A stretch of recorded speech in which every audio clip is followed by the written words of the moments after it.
Today's podcast on age discrimination is entitled, "We Weren't Doing Well Under Your Direction." Here's the typical fact pattern that we have.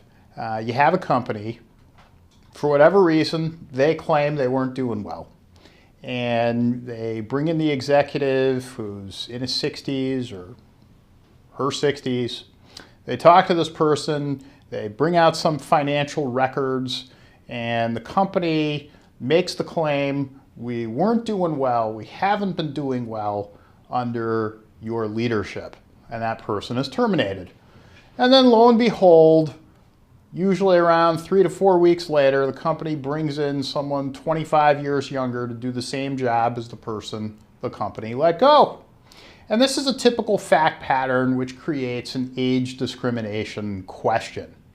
And clients often ask me, how do I diffuse this "we weren't doing well"? We have to take a look at that claim, "we weren't doing well." What does that mean? I mean, in business, there's an entire discipline or field of study. It's called accounting. And what accounting does is it takes a look at a company's financial status.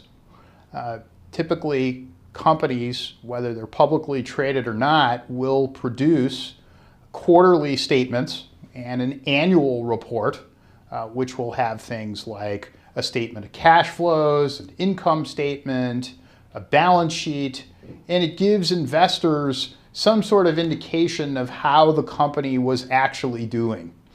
And the companies have to follow what's called generally accepted accounting principles, or GAAP.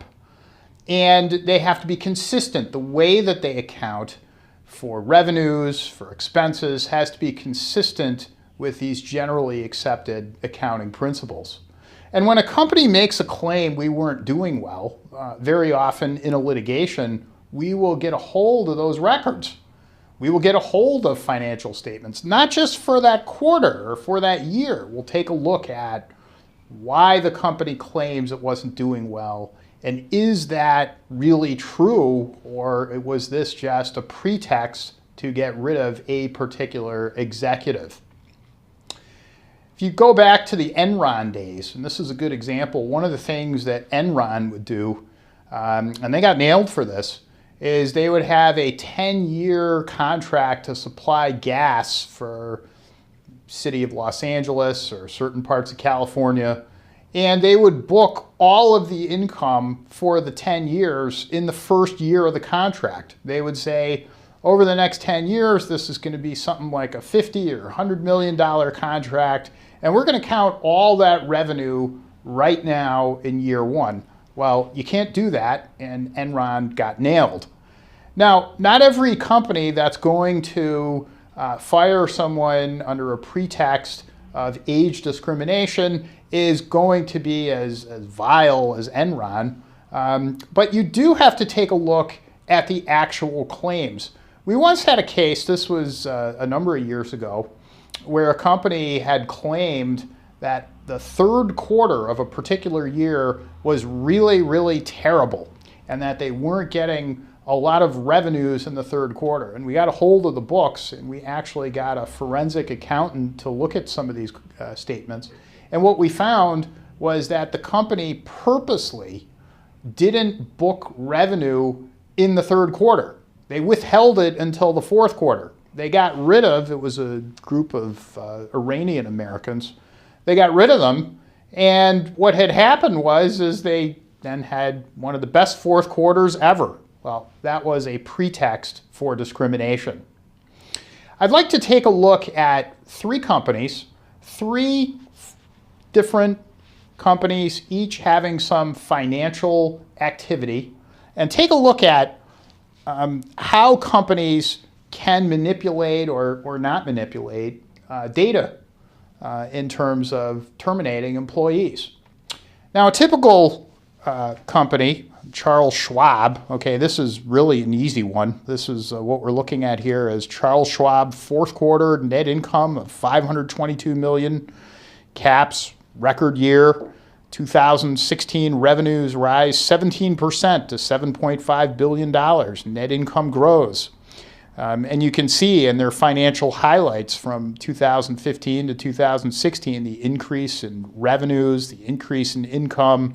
Well, this is really an easy one. I mean, Charles Schwab, they're doing really well. The market was up. New York Stock Exchange was up towards the end of 2016. Record-breaking years. And Rich Fowler, the investor analysis here, is going through why it's been doing so well. And this is typically if they're going to fire a high-ranking executive, this is going to be difficult to show we weren't doing well at that point. That's an easy one. A lot of times we may have people that come into our office under a more complicated financial situation for a company. Let's take a look at Target. Target, the great Target, their annual report for 2016. And you can take a look here at their sales have gone down, their earnings before interest and taxes have gone down, their net earnings have gone down, and they have a diluted earnings per share. And Target really in 2016 had a tough year. Now imagine an executive who was working at Target who came to this office who was 65 and said, I was told we're having a tough year and it's because of you, or you're one of the reasons we're having a tough year. How would we look at this data?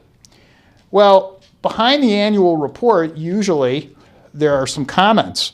Brian Cornell, the chairman and CEO, right here, he says of Target, there are significant changes in consumer behavior, creating real challenges across our industry. Combine this change with an acceleration in the channel shift into digital shopping, and we've got some problems. It's an industry issue. Why hasn't Target been doing well? Very simple. People are going to the store less and less. Things like Amazon, e-commerce. It's far easier to buy things off the internet than it is to go into a Target. So Target's got two problems. The first problem is they're in these long-term leases across America and really expensive prime real estate locations. Okay? And Target stores are very, very big. We all know that. That's problem number one. Problem number two is if they have to change that model to break into the retail online business, so to speak, okay, they are going to be competing with Amazon, e-commerce, that are light years ahead of Target. They've been doing that for a good number of years. So if you're a company and the company's trying to break into a new market, very difficult to do that in year one. What I would tell that executive is, what was your input into some sort of transition plan that Target had? Usually these are 5 or 10-year plans. How was that plan doing?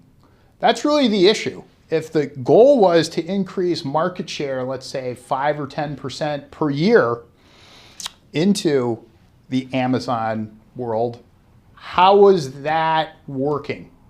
Were you on track for that? That's really the key. It's not how the company was doing. Number 3 we have is similar to Target, okay, and that's Pepsi, soda. 2015, the soda industry was taking a beating. And here's an article from Fortune magazine about it. It explains that slumping demand for diet sodas sold by PepsiCo and Coca-Cola propelled a decline for the broader industry. And total volume declined 1.2% in 2015. It was a tough year. And why is that? Well, another market trend. Soda is bad for you. People know that. People are cutting back on soda. These guys know that. And what they've got to do is they've got to get into different kinds of flavored waters, different kinds of fruit juices, and Pepsi was able to do that. And this year, in the second quarter, Pepsi did real well. In fact, if you take a look at their second quarter results, they tell you that they had a net revenue growth of 2%. And our results for the second quarter were very much in line with our expectations, and we remain on track to meet our 2017 financial goals. Businesses have to make investments in order to remain profitable. This is the story. If you don't do that, you turn into Kodak or Xerox, which unfortunately wasn't really able to adapt that well into the digital age. And you really kind of have to do that. And when the company says to an executive who's in his 60s, we weren't doing well and it's because of you, you have to really study what the market trends were and what the executive's contribution was. The stereotype for older employees is that older employees kind of have their set patterns. They don't have a lot of new creative thinking. And we need younger people, new blood to come on in here and give the company a lift and give the company an edge in the modern day marketplace. And that's really a very unfair prejudice to older employees. You have to look at where the investments are. We recently settled a case against a large not-for-profit with an executive. And what he had done is he had renovated a building. He had spent $500,000 or so to do that because he knew that that building would be an income generator for what the not-for-profit was doing. The company had claimed that, hey, our cash flow liquidity is going down. Our cash flow ratios are going down because of you. This is a problem, you're fired. The problem for the company was in their annual report, they told their employees that, hey, we're making all kinds of really new investments. One of them was the building, which is going to generate revenue. So it's very important to have a grasp on the different kinds of financial statements and the different kinds of financial arguments that companies are going to be giving older employees. And we fought those battles over the years, and we continue to do so at our office.